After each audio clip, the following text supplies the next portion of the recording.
Welcome back to another week of Instigating with Clarkie and Drury, brought to you by our friends at Coolbet Canada, the Listowel Squash Courts, Listowel Vision Care, See the Game, and the Hanover Raceway. Ryan Drury alongside Clarkie, very pleased to chat some Blue Jays and some baseball trade deadline with longtime Jays reporter for Rogers Sportsnet and host of Out of the Park podcast, Mr. Barry Davis is on the show. Barry, how are you?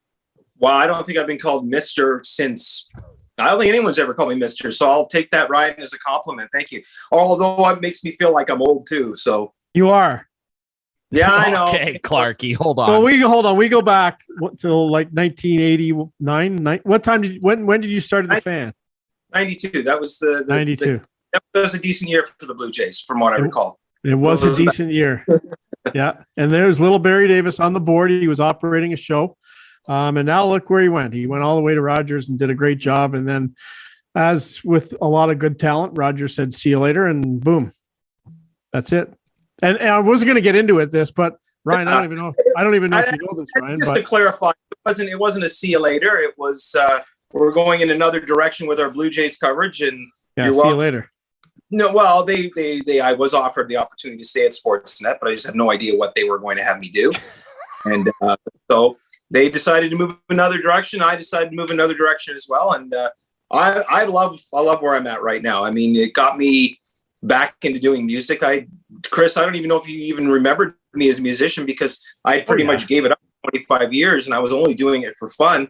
And it was probably my last year at Sportsnet that at that time my son was drumming. And whenever I would just kind of jam with him, it just kind of gave me that bug of wanting to get back on stage again and perform. So I started kind of putting out feelers for one of my bands, and it was just getting it started when everything kind of went with Sportsnet. So I started to pursue that. I said, I'll just take a year off. I'll enjoy music for a year and then I'll just get right back into it. And yeah, it's one of those things that you just don't get back into. And at this point, I have no regrets. I had an incredible run there. It was at Sportsnet 14 years. And then you include the time at the Fan, where you got 28 years. I think I was there totally, and got to experience some amazing things. Got to, watch World Series games up close, and got to be right down there on the field when Bautista hit the big bat flip home run. So I mean, that was me. He was jumping up cheering. Which I will say, the jump was probably not a smart thing to do. But first of all, I did gather myself very quickly, right? As soon as I realized what the hell am I doing, right? But that was 25, 27, whatever years it was of being a Blue Jays fan and just getting caught up in it.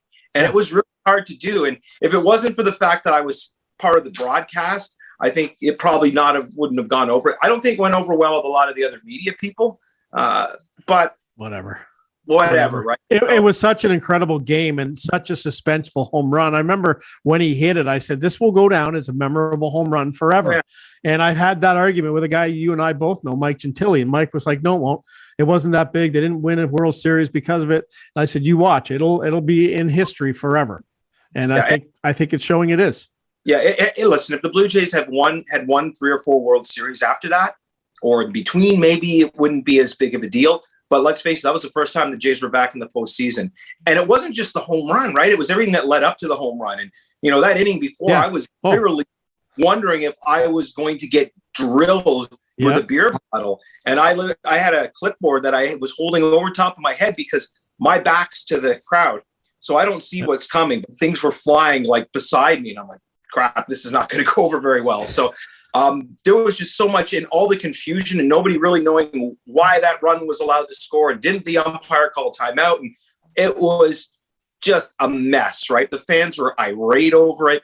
Mm-hmm. And then you go from that deep disappointment, knowing that you're coming up and the Texas Rangers at the time had such an amazing infield, and 3 consecutive errors on 3 plays by guys that were like locks in the infield. So it was just one of those. I remember talking to R.A. Dickey about it a few years later when he was on my podcast, and he said that, he's watching this thing unfold. He goes, I've been in the game a long time and never have I ever seen anything like this before. And that's what I love about baseball, right? Is the fact that on any given night, you're going to see something that you've never seen before. And that's what I love about the game. Yeah. Okay. You just mentioned R.A. Dickey. Let's get right into it. Should the Jays have got Noah Syndergaard? They traded away Noah Syndergaard for R.A. Dickey way back when. Do you think what would you grade the Jays trade deadline this past week?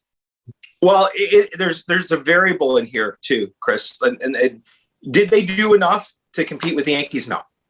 There are more things that this team should have done if their intention was to win a World Series this year. If the intention was to get into the playoffs, then I think they've done a pretty decent job. They're a playoff team. They're not a World Series team. So again, this is what we always do from the outside. We try to put ourselves in the heads of the GM and why did they do what they did and what could they have done differently? And I don't think you'll ever hear Ross Atkins or Shapiro admit it, but they're probably thinking, listen, this is not the year where we have that window open to win the World Series because the Yankees are so good. The Astros are so good. Why are we going to blow everything in our cupboard to get rental players that aren't going to get us to that peak? So we're going to make the team better. We're going to get competitive. And then next year, this is the year that we go all in. That's the only thing I can think that they were thinking, that they just thought that this was not the moment in time. And remember, we saw it with Pat Gillick too. I mean, Pat used to get ripped, right? Stand pat. And when the time came that he knew the team was there, and that was, in that 1990-91 offseason when he made, the trade of all trades in Blue Jays history, that was when he knew, okay, this is the year that we're going to go for it. And the jury's still out. I still can't even tell you whether or not I think Shapiro and Atkins have done a good job because, they won a World Series, no. But there were a lot of weird situations going on, playing so many home games in Buffalo and in Florida. And, there were just a lot of things that they had to do. Now, on paper, this team, at the beginning of the season, was looked at as a World Series contender. So if that's the case, then, you can't sit back here now 6 months later and say Shapiro and Atkins did a lousy job building this team if in March you were saying this is a World Series contender. Right. So the question is, did the players they have, were they good enough and they just underachieved? Or did they just completely misread the level of talent they had? And if they did, they weren't the only ones who did because, the prognosticators were also saying the Jays were right there.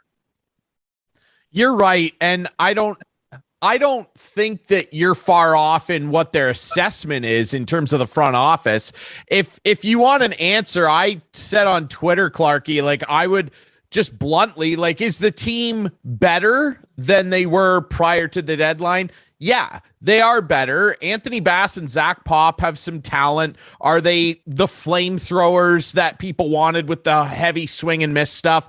Not really. Pop's got a pretty hefty slider that can top out around 97, 98. And Bass, who's coming back, is having a career year. He's striking guys out and initiating a lot of ground ball contact. But when you just look, and Barry, you said it, the Yankees, the Astros, the Mariners, the teams around them, not only in their division, but in the AL, all got way, way better. And so I would grade the Jays trade deadline in comparison to what everybody else did, like a C plus, maybe a soft B minus. They are better, but they're not substantially better. And yeah, they did a good job. I don't think people should say Shapiro and Atkins built a bad team here. Everybody was gung-ho. They got Matt Chapman. They brought in Gosman, who challenged for the Cy Young in the NL last year. And his stats, when you look back... He's been really good the last few weeks. He absolutely has. And his stats were comparable to Robbie Ray's last year. But, Seattle gets Castillo. The Yankees go out and do a bunch of damage. I don't know that it's fair that people are jumping on the front office as much as they are, but it's, the reality of 6 months later, when you say you're going to do the dishes, did you do them? And they haven't. So it's a bit of a weird scenario. And the Whit Merrifield thing, we got confirmation now he is vaccinated, but that was a weird story the last couple days too, Barry. That may have been embellished by social media. right? I mean, it was maybe he was already vaccinated, or maybe he knew as soon as he got traded. What I find the interesting thing somebody brought up, and it was the fact that you need two of them, right, to enter Canada. Not if it's the Johnson and Johnson, and I think that's what he took. Okay, because then he only needed one, right? So okay, then whatever the case may be, I would think that as a front office, you always have to do your due diligence. You always have to look into what you're doing. Surely, if everyone out in the Twitter world knew that Merrifield wasn't vaccinated, couldn't come into Canada, I would have to think that Shapiro and Atkins knew that too. And you'd have to think that he was given some kind of assurance from Merrifield or from the Royals before this deal went through, right? I really can't see them being that inept that they would make this deal. Well, hopefully he'll do it. Maybe he'll do it. And if he doesn't, oh well. No, there's no way that they would make this trade if they thought there was any chance he wasn't going to be able to play with them. Yeah, I highly doubt it. Go ahead. I was going to say I totally agree with you, and to a certain degree, I agree with what you said about maybe this isn't their year. The Yankees are too good. The Astros. I also think they waited too long to fire Charlie. I never thought he was the guy. So they waited too long to do that. They've waited too long to improve the bullpen. They waited too long and let the Yankees run away with them. This team, on paper, as you said, is a World Series contender at the beginning of the year, and they're not now. So that is the GM's job to make them that. And the Yankees ran away with it. Look at last year with the Atlanta Braves and your good pal, Alex Anthopoulos. And how he got that team turned around early and they won. Brought in 4 outfielders, Clarkie. Yeah, I know. 4. He does things that help the team. Basically what happens when you free yourself from the Rogers grips, right? Right? Yeah. Look at you and I. We're thriving now. Oh, yeah, exactly. But listen, I've talked to people that have been in the Blue Jays, front office and in different levels of the organization over the years. And I know that during those Alex Anthopoulos days, they literally their hands were tied. There were moves they wanted to make. There were things they wanted to do, and they were just not given the okay to do it. Alex absolutely had autonomy as far as his ideas or trades or anything like that. But any kind of a salary you were going to bring on, that had to be approved. And they were really having a hard time getting approved. And I don't see any reason why it's changed now. Especially with all that Hockey Night in Canada money that they're a little bit in the hole for. So I don't know if at this point, even if they wanted to bring in big moves, if they would even get the green light to do that. So it's, again, we don't know for sure. We can just sit here on the outside and speculate. But I agree with you, Clarkie, 100%. They had to know a lot earlier that Charlie wasn't getting the most out of this team. Because here's the interesting thing. I don't think the players individually, a lot of them, overall, when you look at their numbers, I don't look at too many players and say they're underachieving, but as a team, as a group, I think they have underachieved up to this point because this team should be good enough to be right up there with the New York Yankees right now. Having said that, pitching's been a disaster, for the most part. Ryu has been nowhere near what they hoped he would be. They've been battling to try to find a fifth star, but a fifth star is a fifth star, so I don't really worry about that. They knew Stripling was injured. They knew that there were some issues with him. They didn't go out and find a really good replacement to put in the starting rotation. And I don't know if they tried or they just thought they had what they needed. But yeah, Chris, I think that they are reacting to things as opposed to being proactive. And that could be the big difference between them being, just a playoff team and a World Series contender. It's frustrating too, because you're right. It's the pitching. Like if you look at all the big offensive categories, the Jays are top 3, they're first in some, and they're top 5 in most advanced stat categories offensively as well. The pitching has been a real problem. They are 12th in the AL in team ERA with that bullpen, of course, factored in. Jose Barrios has Well, he's just underperformed. He's had a couple of good outings, but he's underperformed. I don't think that will sustain over the life of his contract. I think he's going to be a very, very good arm. Kevin Gausman's bounced back nicely. Manoah's been a freak. He's easily the best starter they have this year. That bullpen is a real problem. Like, I'm sick of... Got one of the best closers in baseball. I mean, Jordan Romano's but you can't get to him because they end up blowing it before they get to him. It's the 6th, 7th, 8th, sometimes the 5th inning if you say Kikuchi's on the hill. You say Kikuchi, I say Kakachi. Now, the other thing is, sorry, every time I hear them say that, I think that. The other thing is, we're watching the game the other night, Ryan and I separately at his house, and I was at my house, and Gausman's working on a one-hitter. And I'm thinking, wow, I haven't seen a complete game, one-hitter for so long. I don't even remember. It used to be like all the time. It was outstanding. And I texted Ryan. I go, they got to let him go. They got to let him go. They get 3. They go up 3-0. Oh, that's it. Come on in, Romano. I don't understand it. Maybe I'm old school. I saw guys pitch complete game after complete game after complete game and had 12-year careers and we're fine. And they can't do it now. Like, I don't get it, Barry. I don't get it. Look, you know, what it would astound a lot of young baseball fans if they just went on to Baseball Reference and looked at Ferguson Jenkins' career stats and see how many innings he would pitch each year. It was pretty normal for him to go 300 plus innings in a season. Mm-hmm. You don't even see a 200 inning guy anymore.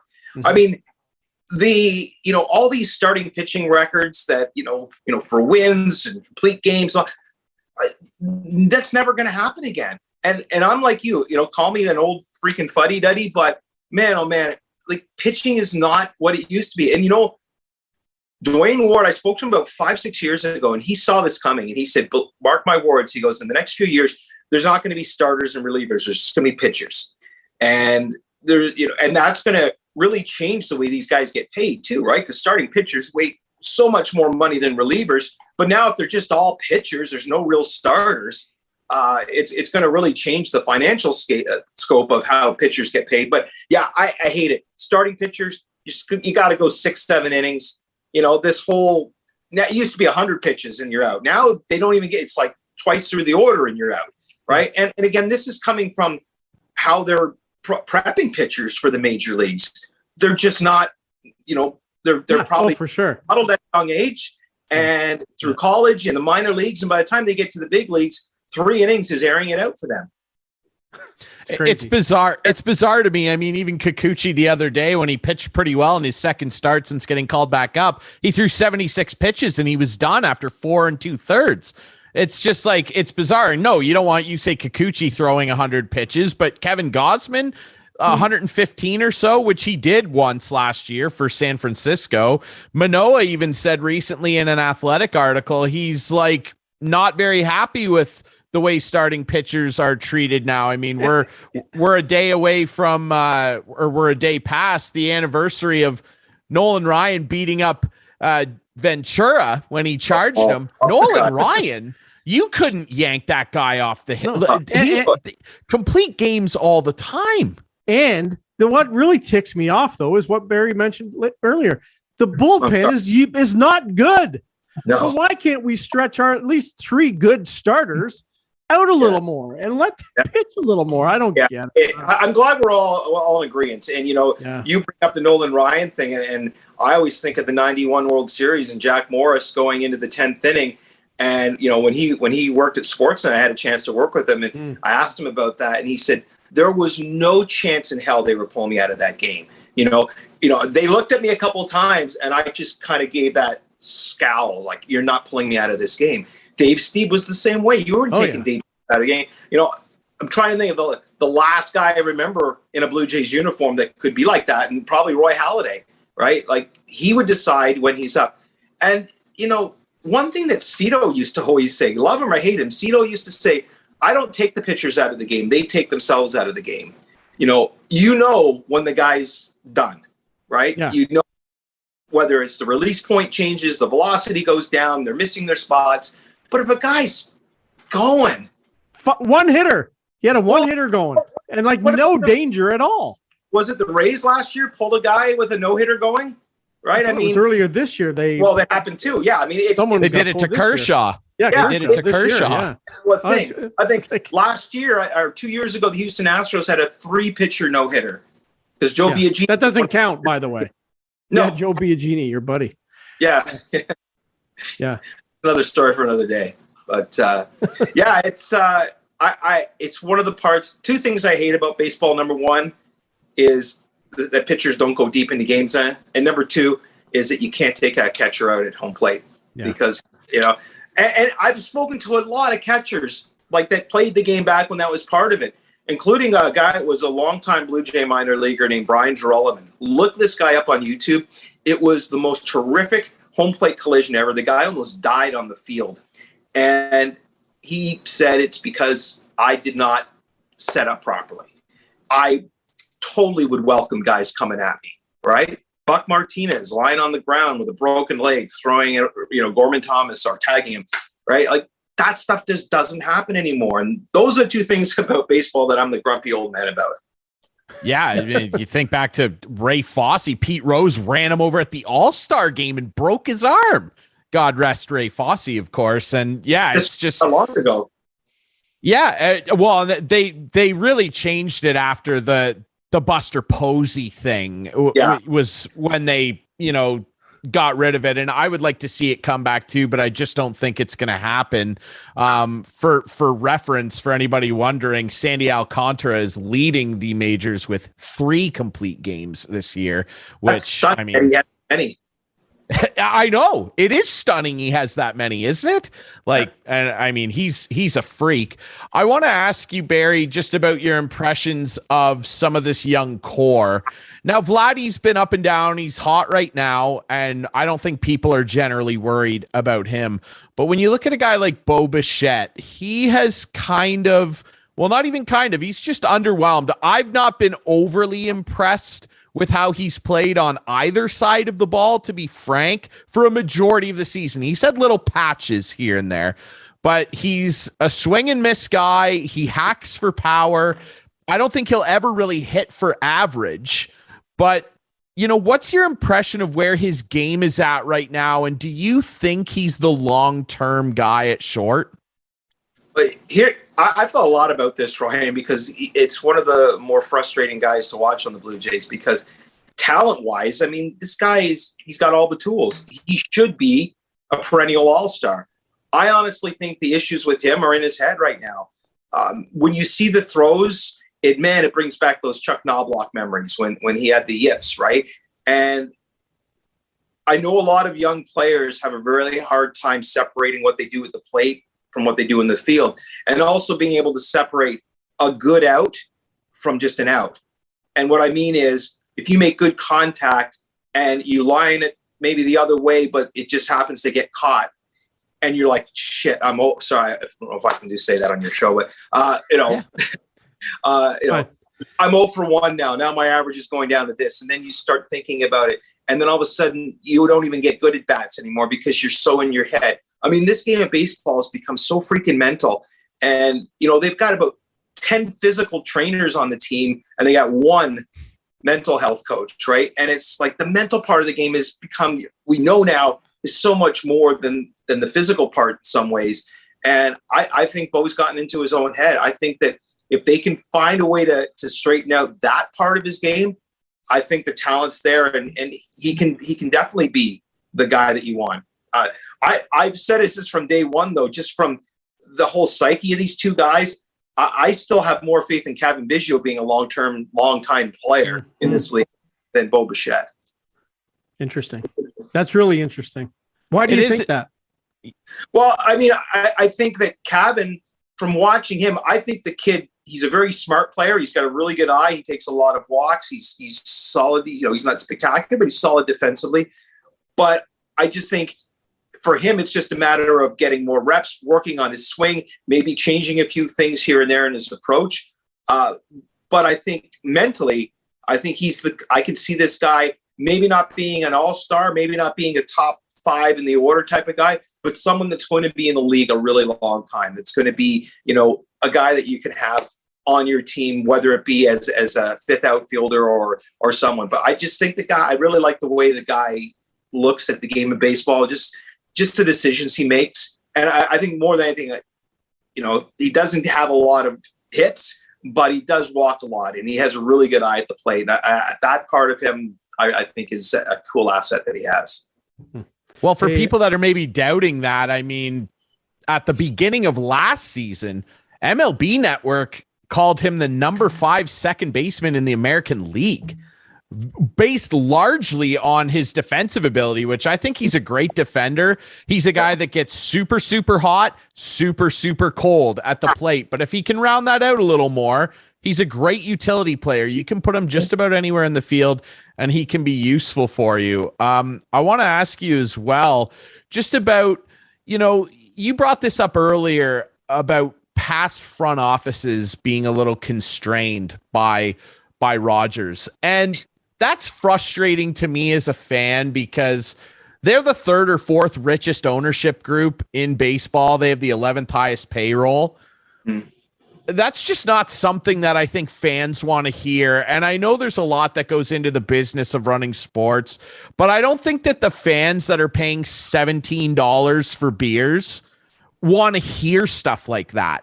I know it's a reality, but I think it all encompasses what's gone into this year and why people are cranky about the trade deadline, cranky about how far back they are of the Yankees. It's all a combination of hearing things like that, having Vlad come out and make the now infamous, it's going to be a movie. You saw the trailer last year line. That's haunting them a little bit too. I don't think people want to hear that, especially given what we all know what Rogers is. They're a telecommunications giant. They crippled half the country last month with that crash.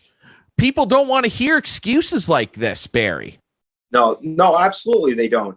And the last time I remember a Blue Jays team that was so highly touted at the beginning of the season and disappointed was 2013. Yes. And that was, to me, I will never forget that year, because everyone was excited. Vegas had them as the World Series favorites. We were all thinking about who are the Jays going to play in the World Series, and you got the Cy Young winner and R.A. Dickey, and holy crap, Josh Johnson led the National League in ERA. He's going to kill it this year with the Blue Jays. Whatever happened to Josh Johnson, right? You had Jose Reyes, an all-star shortstop. It was just going to be a magical year. And 2 weeks into the season, we knew they were doomed. And the fans were irate because they wanted more. We're expecting more. I guess the difference is I think that team was probably, praised more leading into the season than this year's team is. And this has been a build with this particular team, right? I mean, a lot of these kids have been playing together since A-ball, right? So they are trying to build something, but it does seem to be taking an awfully long time to get to that next step, because now you got to worry about, Vladdy and Bo and all these guys that are up for promotions and are going to be going to arbitration soon. They better open their wallets, because that's a lot of guys that they're going to have to pay the big bucks to if they want to keep them. Yeah. Hey, just before we let you go, over your right shoulder, out of the park with Barry Davis. I see there's some archives online. What's happening with it? So we were doing the shows quite regularly up until COVID, and then all the sponsors we had kind of went away, and it just became like, I don't have a wonderful crew like you, like a producer. So I was doing everything myself.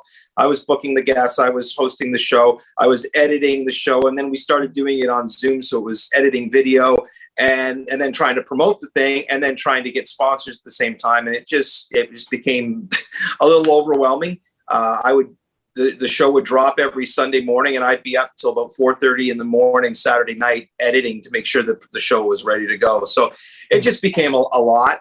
And but the nice thing is all the shows we did and all the former Blue Jays that we spoke to, these weren't like timely pieces. We weren't specifically talking about what was going on now. Yeah. We were talking about their lives. We were talking about their stories, and there's some phenomenal conversations that we have there. Everyone from Todd Stoudemire to Tom Henke. We had Roy Halladay on about a month before he passed away.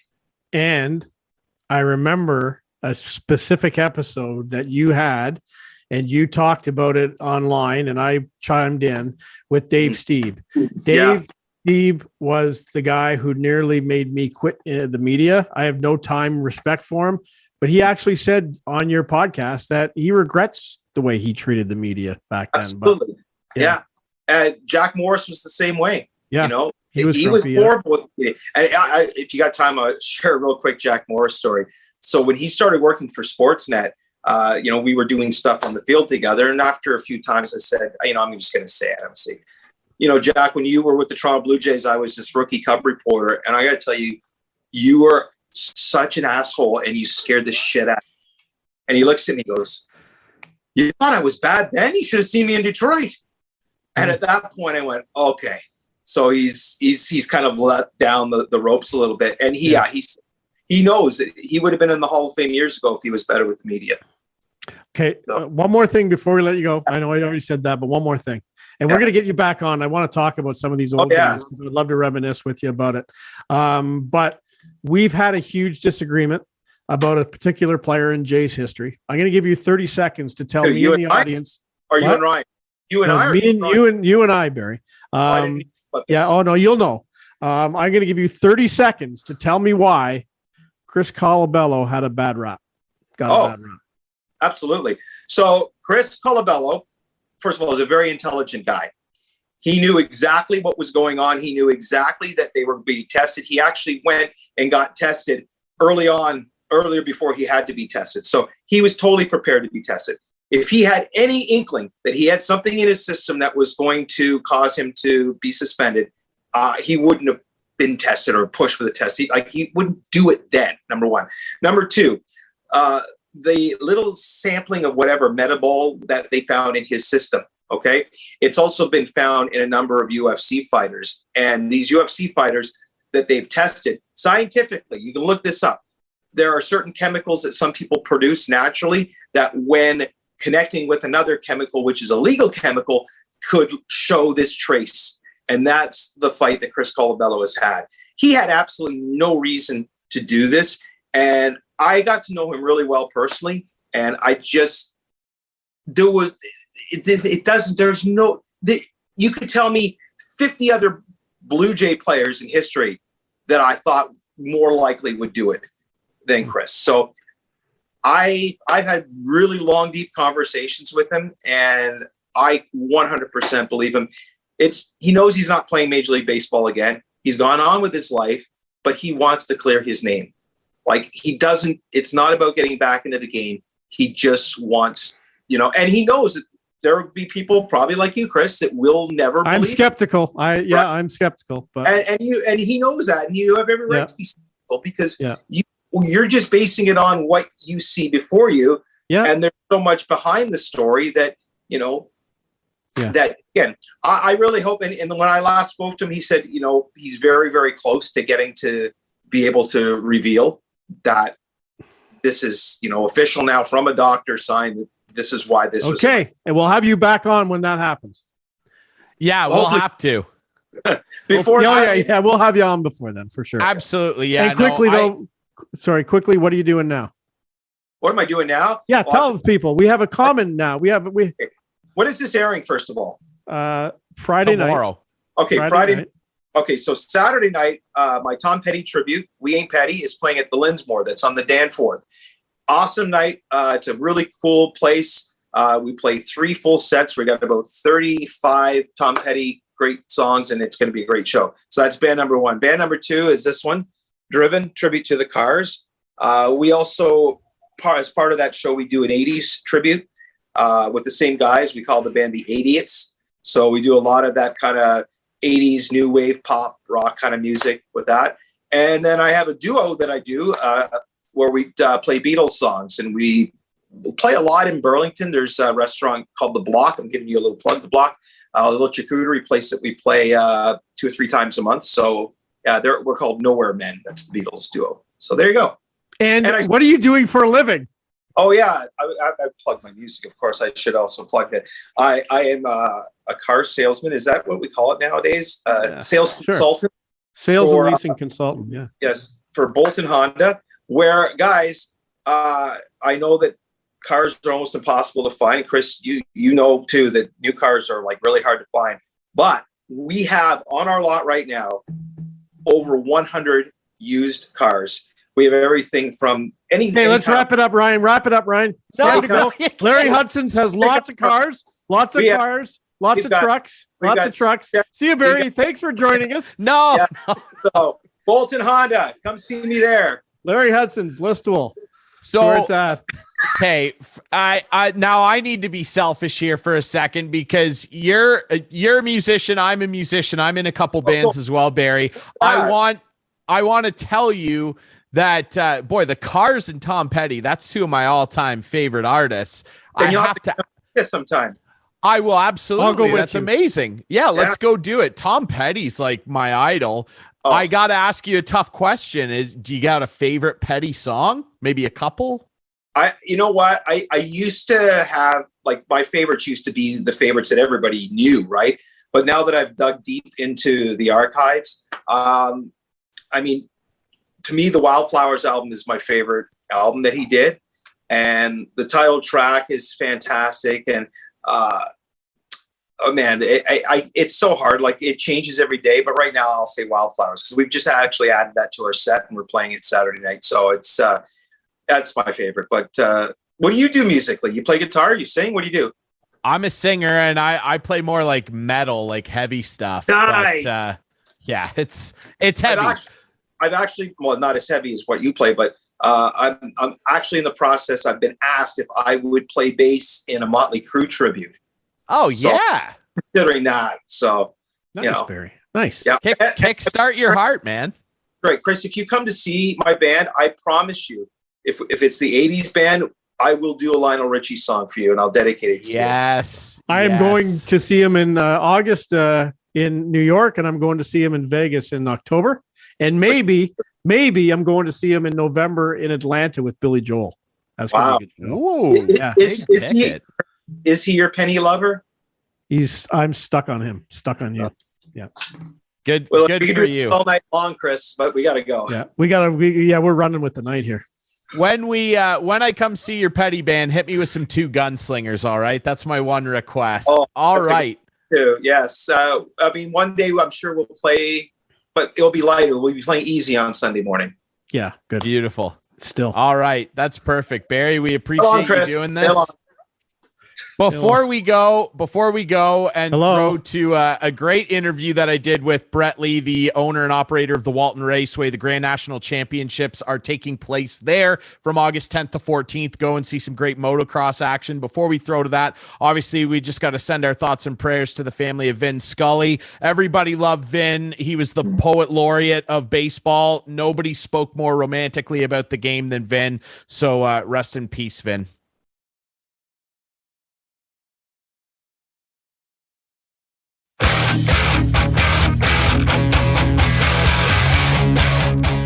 Very pleased to be joined by Brett Lee, the owner of Walton Raceway, the 2022 Grand National Championships returning to the famous racetrack.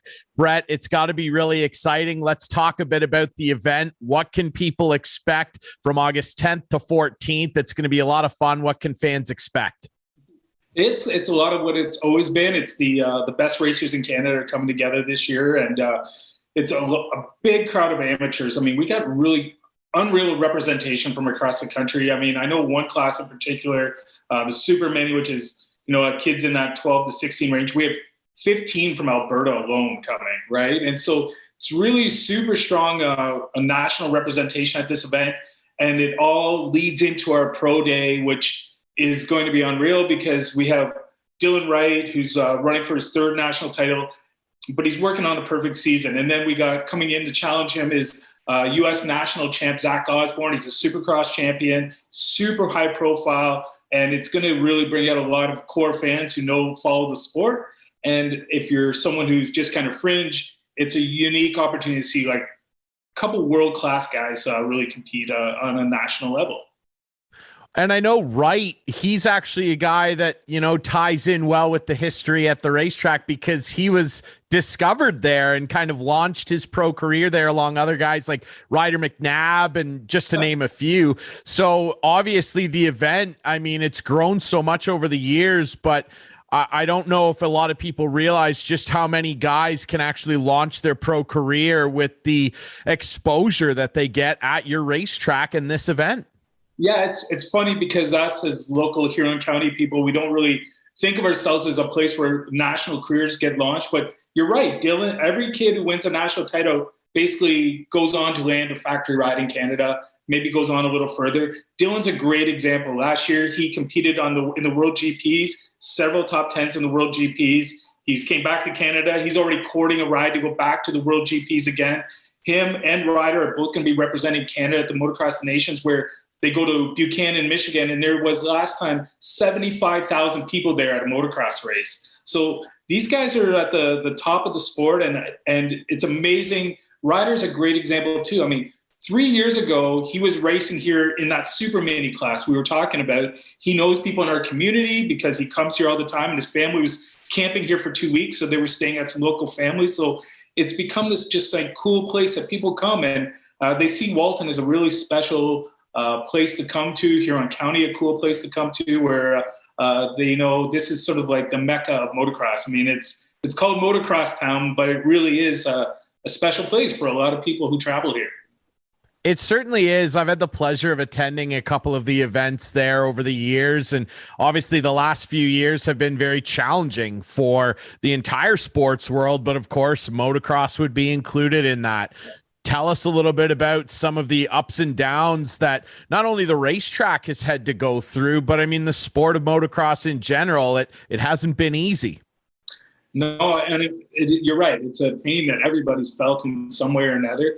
I mean, the one thing that really affected us at the national level, and you see this at most of the pro sport level, is that we're driven by spectators coming into the events to support us. And then for the last couple of years, that's been, at the best case scenario, it's been limited and restricted. And that first year, it was not allowed. But we still found ways to work with local, provincial government, finding safe ways to do that. And man, we're super fortunate of our leadership in our community, who's kind of went above. They didn't go above and beyond, but they were really helpful in making sure we were following the rules, our community was safe, and we were able to do this. And the other challenge we're facing is, and everyone is as well, is individual sport really grew in the pandemic. People got into golfing or camping. Motorcycles was huge because it was something you could go and do as an individual. So we have this new flux of people who have bought motorcycles for their kids or have got introduced to the sport, and they're really new to it. So it's been a fun challenge because now we have this new group of people who we're educating about moto and about our sport and safe off-road as well, right? Because an off-road facility kind of gives people a safe place to go as opposed to, maybe going in places you're not supposed to ride a bike. So it's been a unique and fun challenge, but not one I want to totally go through again, but it's gave us some real benefits. And, I'm just grateful we've gone through it, it's behind us, and we're able to welcome people like we are now. So tell us a little bit about what the week looks like. Obviously the 10th to the 14th, it's going to be action packed every day. I remember the events well when I was able to attend for our station. Tell everybody what they can expect through the 10th to the 14th. What kind of events are going to be going on throughout the 4 days? Yeah. So you're leading into it. It's the amateur classes. So the best amateurs in the country, like I talked about, they've been whittled down through qualifiers across the country to qualify to come here. So you're looking at gates made of the very best amateur racers in the country, from the 4 to 6 year old class up to the plus 50 class. Amateurs all week. We go into the weekend. It's amateur Saturdays. We call it Championship Saturday, where every national class has its final moto. Champions are crowned that day. We do a big party. Each night we have social stuff going. So there's a lot of people who tend to come in and camp Thursday, Friday, Saturday, take in all the social events. But Saturday, we have a huge fireworks show, which leads us into Sunday. And Sunday is going to be unreal. We're expecting a massive crowd because, again, going back to Dylan Wright, about to make motorsports history, Zach Osborne, Ryder McNabb going for his first title. There's so many great storylines, and a lot of people are really, really excited. Me, one of them, as a fan, I'm always it blows me away. This is happening at our farm and here in Walton. It feels surreal when all these rigs pull in and all these riders and the TV goes up and it's live on Fox Sports, which always blows my mind too. It's pretty incredible. Like you said, it's kind of tucked away in the middle of the countryside here in Huron County, but you know, Motocross Town, it's a moniker that's well earned. It's an incredible facility. I'd encourage anybody who's watching this that hasn't gone before to go check it out. It really is an unbelievable track, and the event is always so much fun.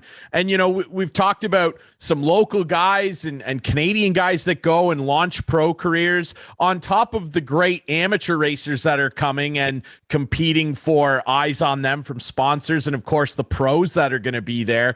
A lot of big sponsors and teams are going to be there scouting talent, and they're going to have all the tents set up and all the displays. It's a lot of fun. It's not just about the racing. It's also about showcasing what's so great about the sport. There's so much to see. There's going to be a lot of great sponsors and teams there. Yeah. So we have 12 factory rigs that are going to be set up here. So the best way I can describe it for someone who hasn't been here, it's like NASCAR for motocross. I mean, these are factory rigs with tents, bikes, techs under it. And you're right, like all the manufacturers, they put all their effort and marketing dollars into this. I mean, the top Yamaha kid walks away with a factory ride, bikes, gear, parts, the full deal. They just sign them right on the spot if you're the top Yamaha kid. And again, every kid on that championship Saturday, it's funny that at the podium, all the sponsors, all the teams are down there waiting to talk to those kids who won. And it's a pretty unique experience to be down there seeing those kids go from maybe nobody knowing them to signing their deal. Again, going back to Ryder McNabb, he's a farm kid from Manitoba until he came to Walton, won a bunch of races, and now he's on factory Honda.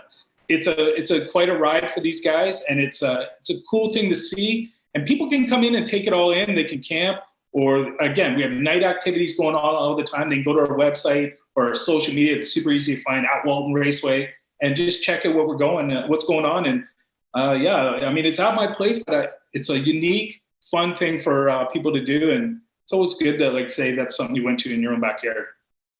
It certainly is. And again, I'd encourage anybody to go and check it out. August 10th to 14th, Walton Raceway, Motocross Town. You'll see why the name is deserved. It's an incredible facility. Yes, it's tucked away in the countryside, but it's such a gem, and it really is a world-class facility. And Brett, I commend you and your staff for always hosting a great event there. This year's going to be no different. Tell everybody real quick how they can check out maybe the website for more info and how they can come out and see all these great riders. We recommend that everyone just go to our website, waltonraceway.ca. We have another one, waltontranscan.ca, or go on our social media. We're big on the Instagram and all that, at Walton Raceway. You look up anything at Walton Raceway, you're going to find us. You're going to find links to our tickets, all the schedules. You just kind of cruise through there. And if you don't find what you're looking for, there's lots of places to email us, and you'll get myself and my wife, Melody, and one of us will get back to you right away. But I hope everyone in our community is proud of the event and that they welcome, again, there's over 1,000 riders signed up right now. So the towns are going to be full of motocrossers, and everyone's super excited to come and take in this area. Absolutely. Well, again, congratulations on another great upcoming event and all the great ones you've held in the past. Walton Raceway, go check them out online. The Grand National Championships, August 10th to the 14th. If you're a big gearhead and you love the mud, go out and check out the event. It's going to be great. Brett, thanks so much for doing this, my friend. Hey, thanks for calling me. This is awesome.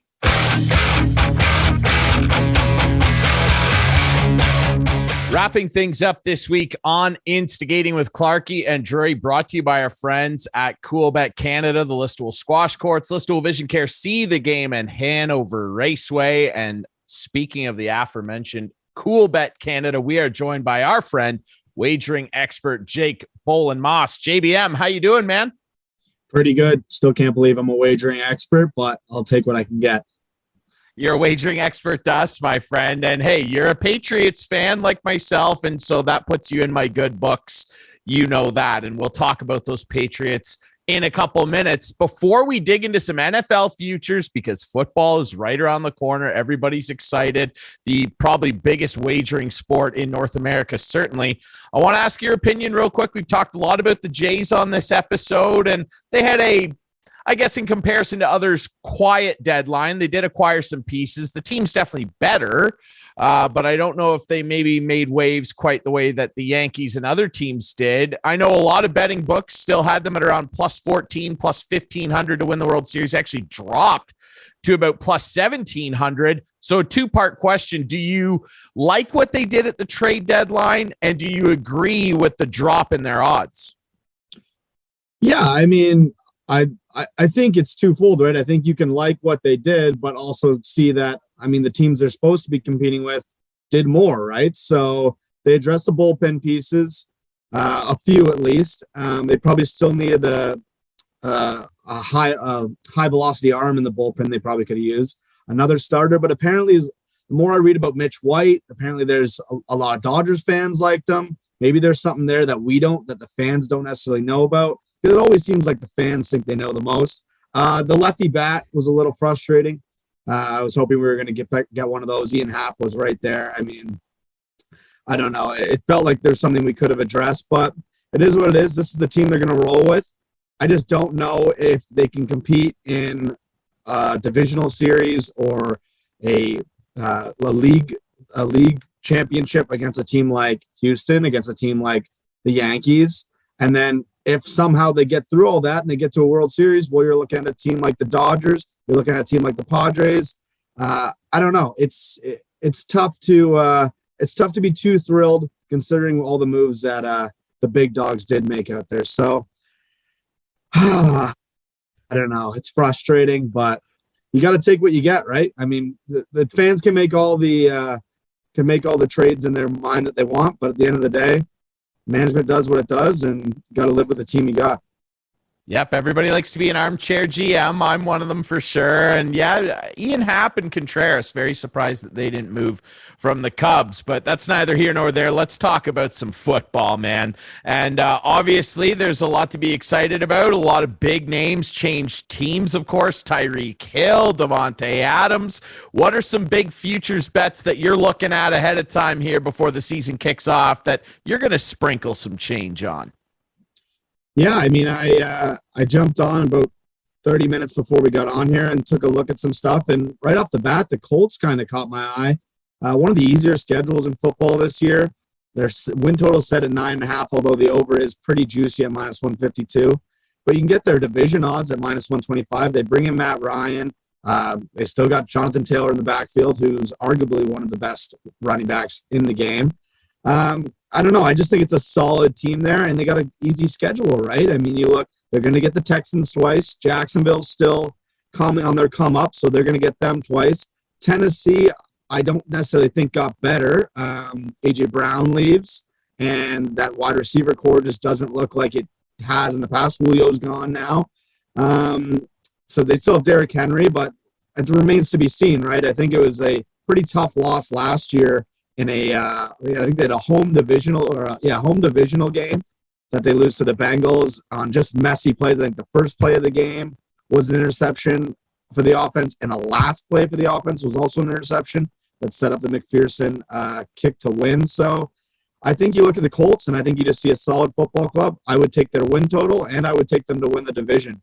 That was the one that I had my eyes set on, but I'm sure we can talk a little AFC East as well. I know that's where we tend to go, both of us, when we're rooting interest. Yeah, we both like our Patriots, and Uncle Bill sticking with his guns of being extra quiet at the press conferences. He does not have much to say, but, you know, his football teams usually do. And, I was pretty encouraged, especially the last 5 or 6 games with how Mac Jones looked. And that was one of the teams specifically, and not just because we're both Patriots fans, but they are an intriguing team because Bill is still there. Let's start with some over-under predictions that I wrote down here for you. And let's just start with our Patriots. What do you think? Over under 10.5 wins for the Pats. Oh my goodness, 10.5. We got the odds maker set at 8.5. So I don't know. It's optimistic to think 10.5. Not the easiest schedule out there. I'm going to go under against my heart, but 10.5 is a lot. I do like Mac Jones. I think they can be impressive, but I got to go under for 10.5 on the Pats. I agree. I like Mac. He looks jacked. He put on some muscle, and that's impressive when he could already throw really well, handled the pressure well. I like the addition of Devontae Parker. I think he gives him a deep threat, but I would be thrilled if they maxed out at 10. So I would agree with the under 10.5. I just think having to play the Bills twice and then a number of other really tough teams, especially down the stretch, they have a tough second half. I don't know. I just can't see them doing it, but I like the direction they're heading in. Let's talk Green Bay. What an upheaval as Aaron Rodgers, Mr. Ayahuasca Tea, has lost his favorite wide receiver. He still seems confident that they can dominate. They play in a terrible division. What do you think? Over under 12.5 wins for the Packers with a new look offense. Oh, 12.5. Another number that's just very high. The Devontae Adams thing scares me a little bit. But like you said, it's a bad division there. Green Bay's kind of owned it for years. And I think they continue to own it. I saw him walking into training camp with that long hair and the wife beater, and he's looking the ready. Con Air look. I'm not a huge Aaron Rodgers guy because I was always a Brady guy, so that just felt like a guy you don't like.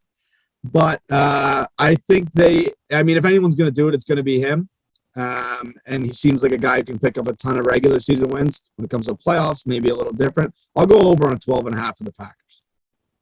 I like it too. I mean, the Vikings, they can scare you at times, but Kirk Cousins is going to do Kirk Cousins things. So I think that they can at least win 5 division games.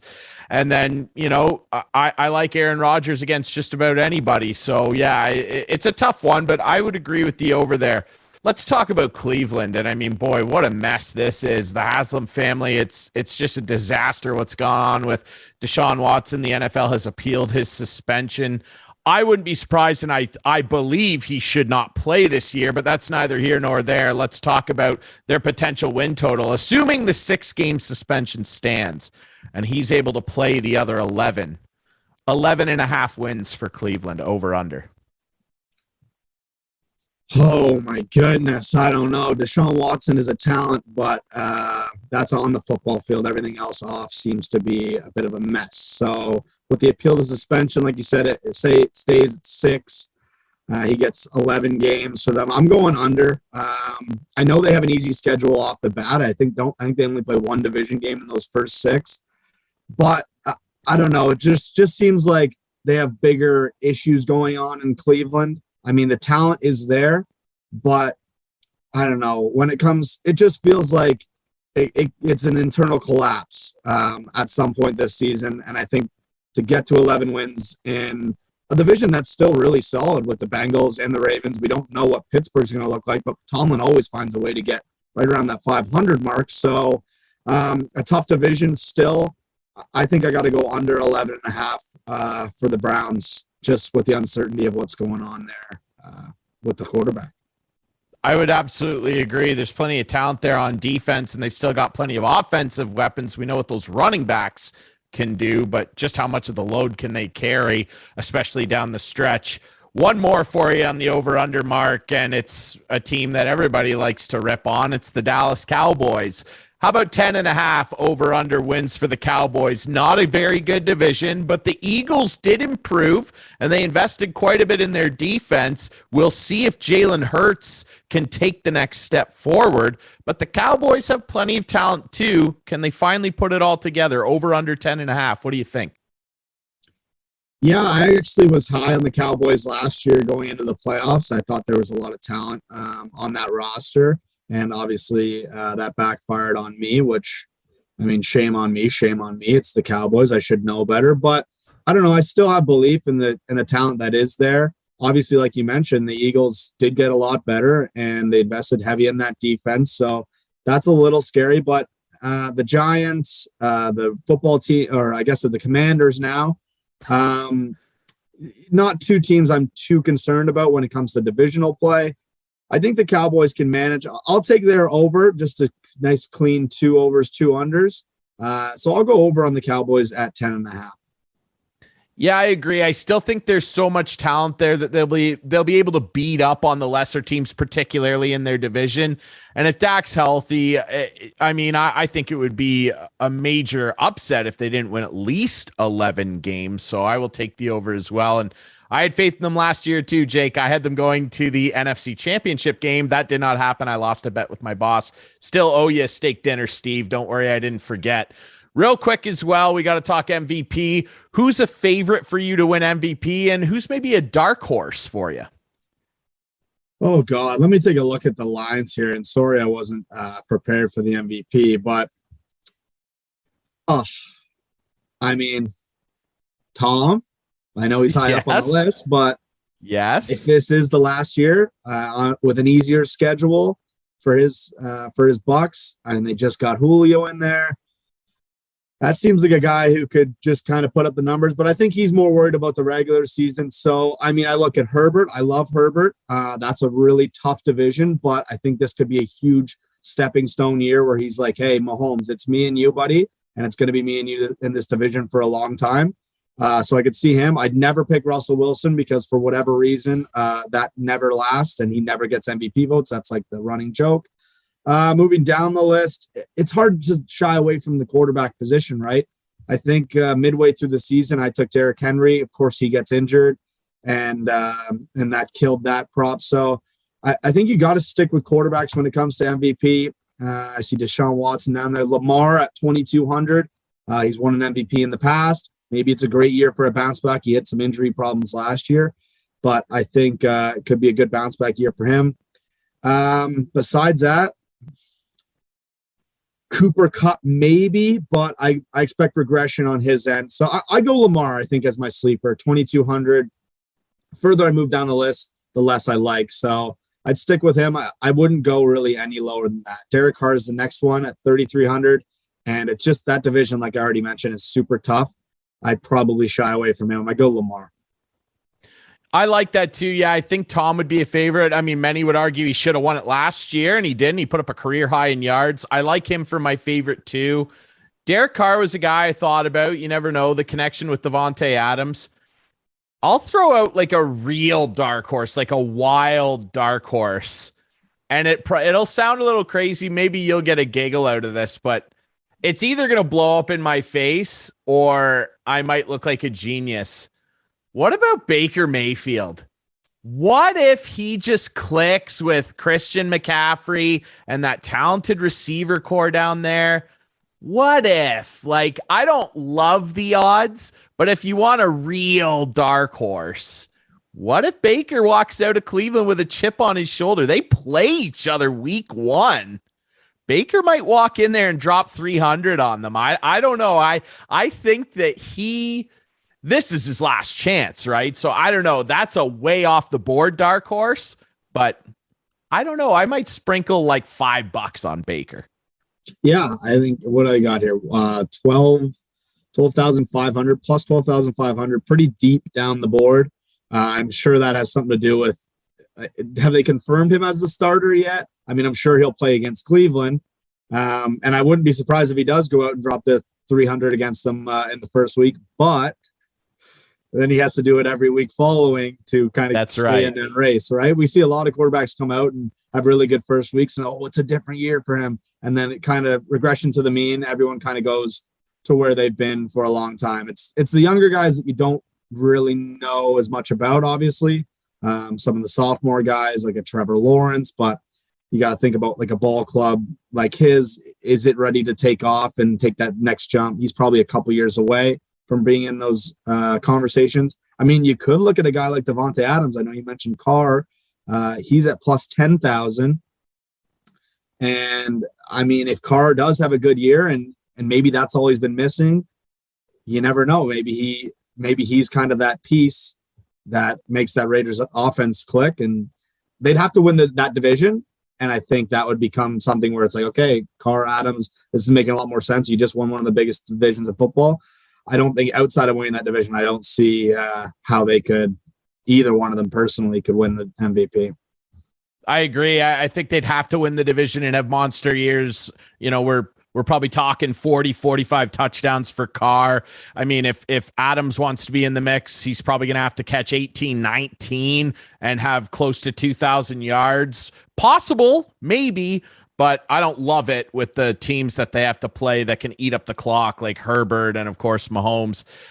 I don't know, but yeah, it'll be interesting. We're excited for football. We're excited to lay some bets. The Baker Mayfield one, that's what my old man would refer to as a pocket lint bet. That's where you dig a few spare quarters out and you're like, I'll throw a couple bucks on Baker at 12.5. Yeah, it's not bad. JBM, you're the best, man. Jake Bull and Moss, you can follow him on Twitter. Follow Coolbet Canada on Twitter as well and get on there. I love the Bet Builder tool. It's my favorite thing. I use it all the time, especially on baseball. I've done well this year. We always appreciate your time, man. You're the guy that we turn to for this stuff, so thanks for coming on the show again, Jake. Yeah, thanks for having me on. All right, that's it for this week on Instigating. Remember, you can watch the show Friday nights at 8, Sunday nights at 9 with our friends on Whiteman TV. That's channel 6 for Whiteman subscribers. We debut on our YouTube channel every Friday night at 9 p.m. Follow us on social media at Instigating Pod. For all our guests this week and for Clarkie, I'm Ryan Drury. We'll be back next week with more Instigating.